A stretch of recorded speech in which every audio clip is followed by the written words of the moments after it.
Working the night shift at Walmart is a strange experience. The store has a life of its own after hours. The fluorescent lights buzz overhead, aisles stretch out into endless rows, and the silence is broken only by the faint hum of the HVAC system or the occasional squeak of a shopping cart wheel. My job mostly involves stocking shelves and cleaning, making sure the place looks presentable for the morning rush. It's quiet, monotonous work, and most nights I'm alone in my section. A few coworkers are scattered across the store, but we rarely cross paths unless we're taking a break. Normally, I don't mind the solitude, but one particular night left me wishing I had someone nearby. It started like any other shift. I was stacking cereal boxes in aisle 12 when I caught a glimpse of something out of the corner of my eye. It was quick, just a shadow or a faint movement in the next aisle over. I brushed it off as nothing, a trick of the light or my tired mind playing games. But then it happened again.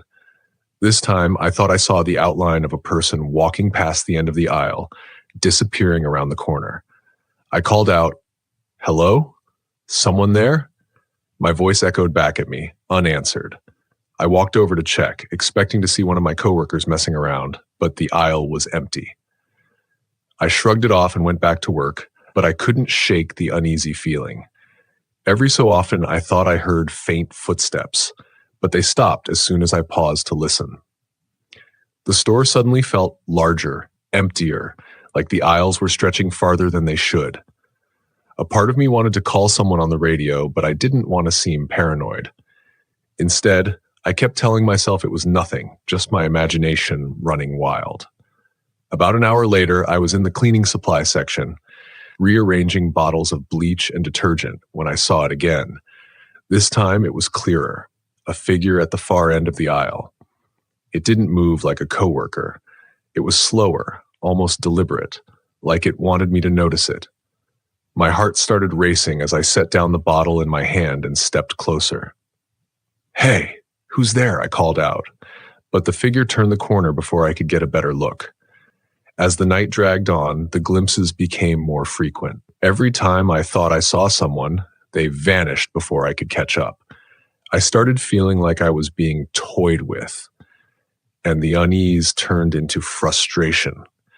If this was some kind of prank, it wasn't funny anymore. I was stocking a shelf in the canned goods aisle when I saw the figure again, this time at the very edge of the store near the electronics section. My adrenaline kicked in, and without thinking, I dropped what I was doing and sprinted after it. The figure turned a corner as I closed the distance, and I pushed myself to run faster. My shoes squeaked against the floor, and just as I rounded the corner, my foot hit a puddle of water from a wet floor sign I hadn't noticed. I slipped and landed hard on my side, the wind knocked out of me. Groaning, I pushed myself back up, clutching my ribs as I looked around. The aisle was empty, but the double doors leading to the warehouse were swinging back and forth as if someone had just passed through them.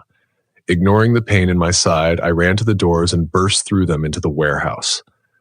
The air felt colder here, and the towering shelves of backstock seemed even more foreboding than the store itself. I stood there, catching my breath, scanning the dark corners for any sign of movement. The sound of the swinging doors behind me finally stopped, leaving me in complete silence. "What the hell are you doing?"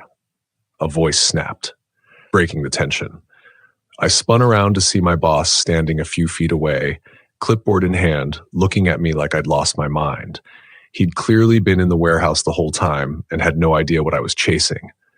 Embarrassed, I stammered something about thinking I saw someone in the store, but he just shook his head. "There's no one here but us," he said, his tone more annoyed than concerned. "Get back to work." I nodded, avoiding eye contact, and walked past him back into the store. I couldn't shake the feeling that I wasn't alone, that whatever I'd been chasing was still there, watching me.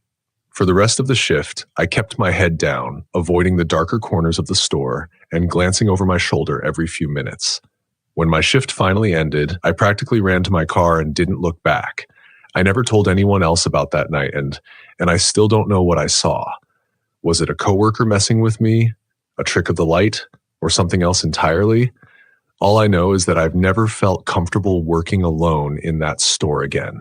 Even now, I can't walk past the warehouse doors without feeling a chill, like something is waiting on the other side.